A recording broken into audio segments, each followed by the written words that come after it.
A lot of it is also a failure of imagination. It's very hard for people to get their heads around the idea that essentially the easiest way for them to have a huge impact on greenhouse gas emissions is simply to eliminate meat from their diets, which is completely non-essential.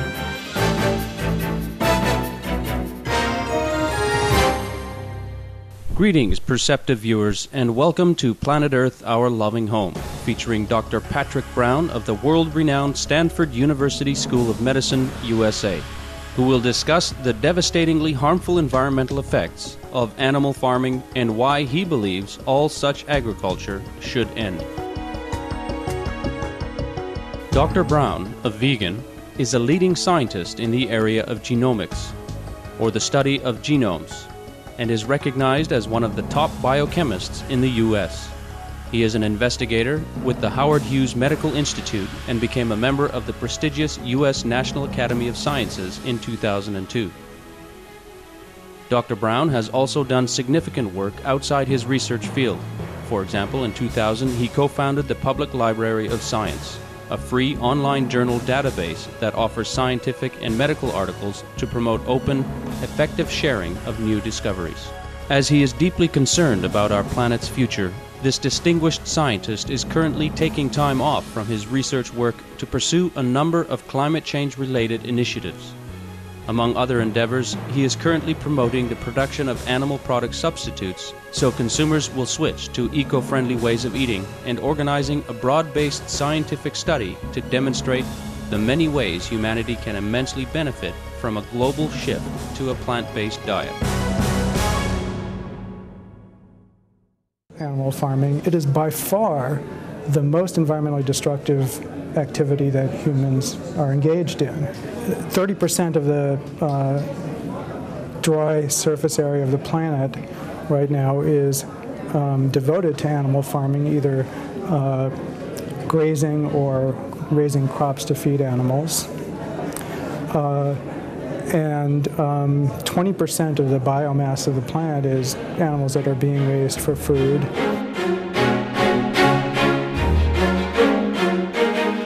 Livestock raising is the single largest emission source of human-caused methane, a highly potent heat-retaining greenhouse gas, which has 72 times the warming potential of carbon dioxide over a 20-year period and dissipates from the atmosphere within about 12 years.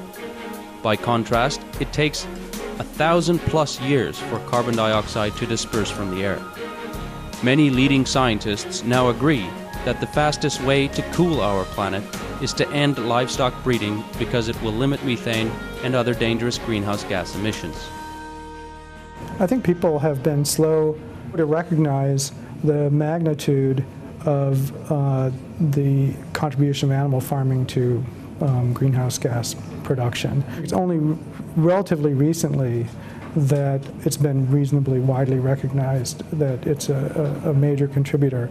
Of greenhouse gases that are shorter lived, I think that's a very important issue, and I completely agree that reducing methane emissions would have tremendous impacts over a relatively short period of time. If you could really make a serious dent in methane emissions if you reduce the demand for animal product. And I'd really like to see an end to giving livestock farming an exemption from greenhouse gas regulations, which in the U.S. and now I understand in the EU and in the UK, currently livestock farming is exempted from regulation. The real problem is right now feeding 7 billion people and 4 billion cows and pigs and sheep and 18 billion chickens that require massive amounts of land to support. Clearing that land so that it would be available for animal farming historically over the past couple of hundred years released as much carbon into the atmosphere as burning fossil fuel at the current rate releases in a period of 17 years. And to the extent that that land can be retired from animal farming and allow to convert CO2 into biomass, we could potentially actually lower atmospheric carbon dioxide levels.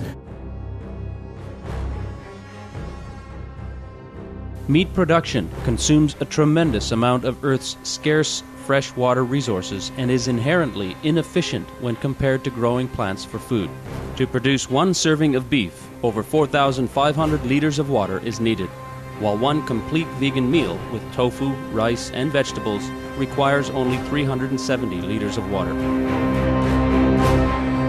I've actually done one calculation just in California, because water is often an issue in California.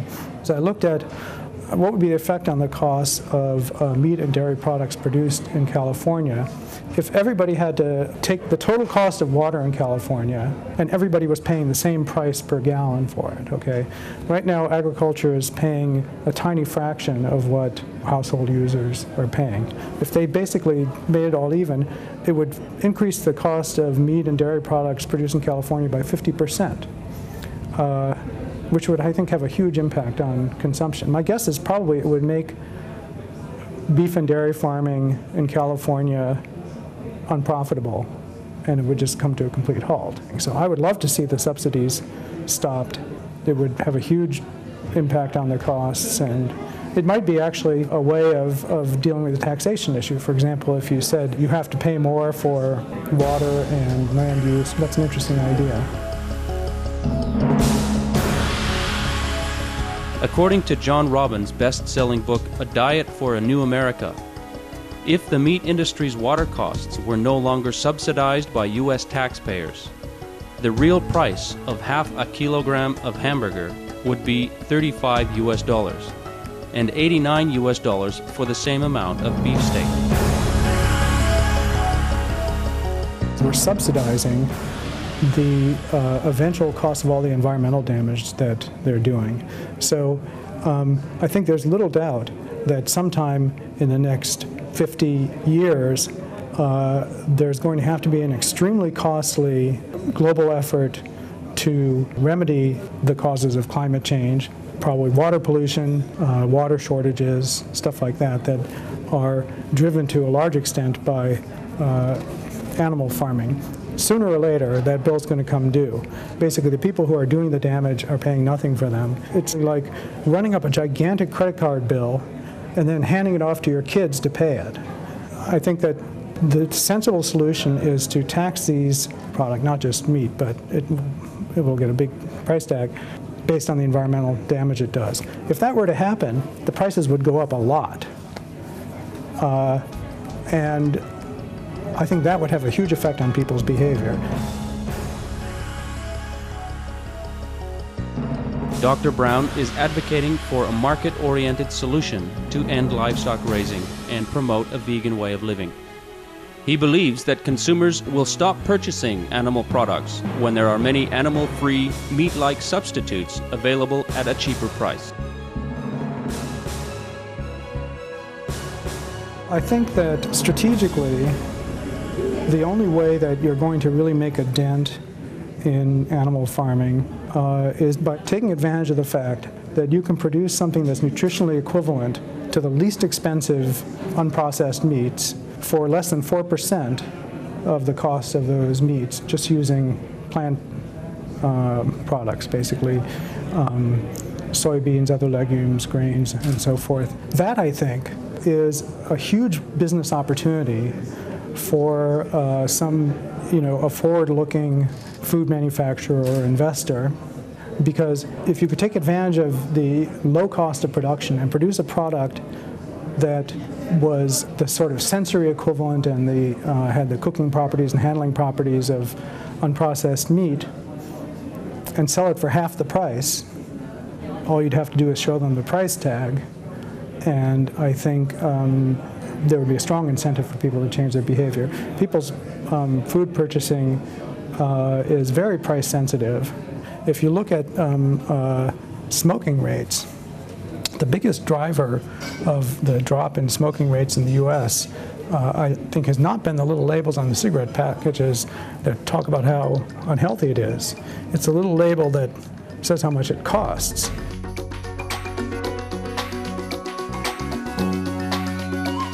Dr. Brown also endeavors to help push forward the mass production of inexpensive meat alternatives, which he feels will be readily embraced by the public. Basically,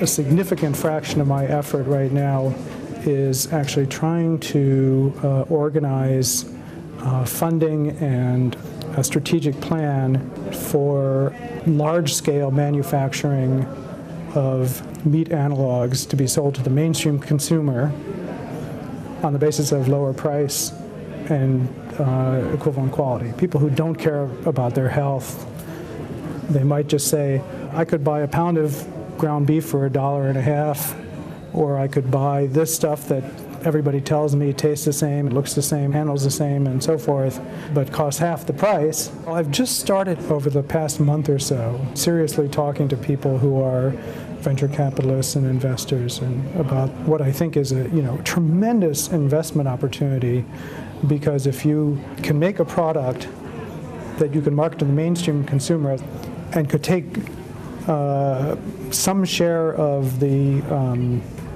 current market for meat products, in the U.S. alone, it's $150 billion a year. If you had 1% of that, that's $1.5 billion a year. That's serious money. I'm not interested in starting a food manufacturing business myself. I'm just interested in catalyzing this. But anyway, there's been a lot of interest, and I feel like there's really a compelling business case for this if people are willing to kind of think enough outside the box.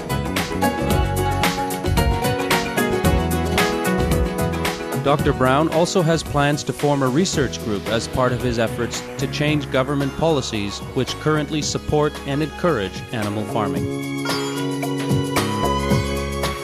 The other thing I'm doing is I'm actually trying to organize a scientific study to just look objectively, to have basically the world's experts on all these issues do a systematic study that compares the economic, environmental, food security, and public health costs and benefits if the developed world were to switch entirely to a plant-based diet or to various partial degrees.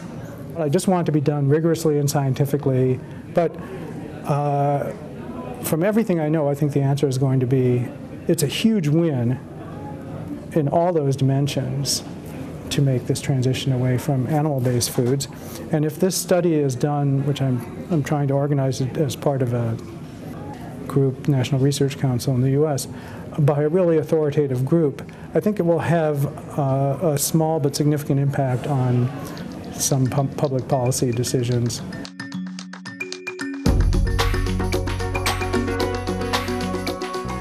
We sincerely thank you, Dr. Patrick Brown, for taking time to discuss your brilliant, benevolent efforts to stop all animal farming and encourage the adoption of the vegan diet. May this goal soon be achieved, with humanity always making eco-friendly, healthful, and compassionate food choices. For more details on Dr. Brown, please visit brownlab.stanford.edu. Eco-aware viewers, thank you for joining us on today's program. Coming up next is enlightening entertainment after noteworthy news. May we all forever be pure of heart and noble-minded.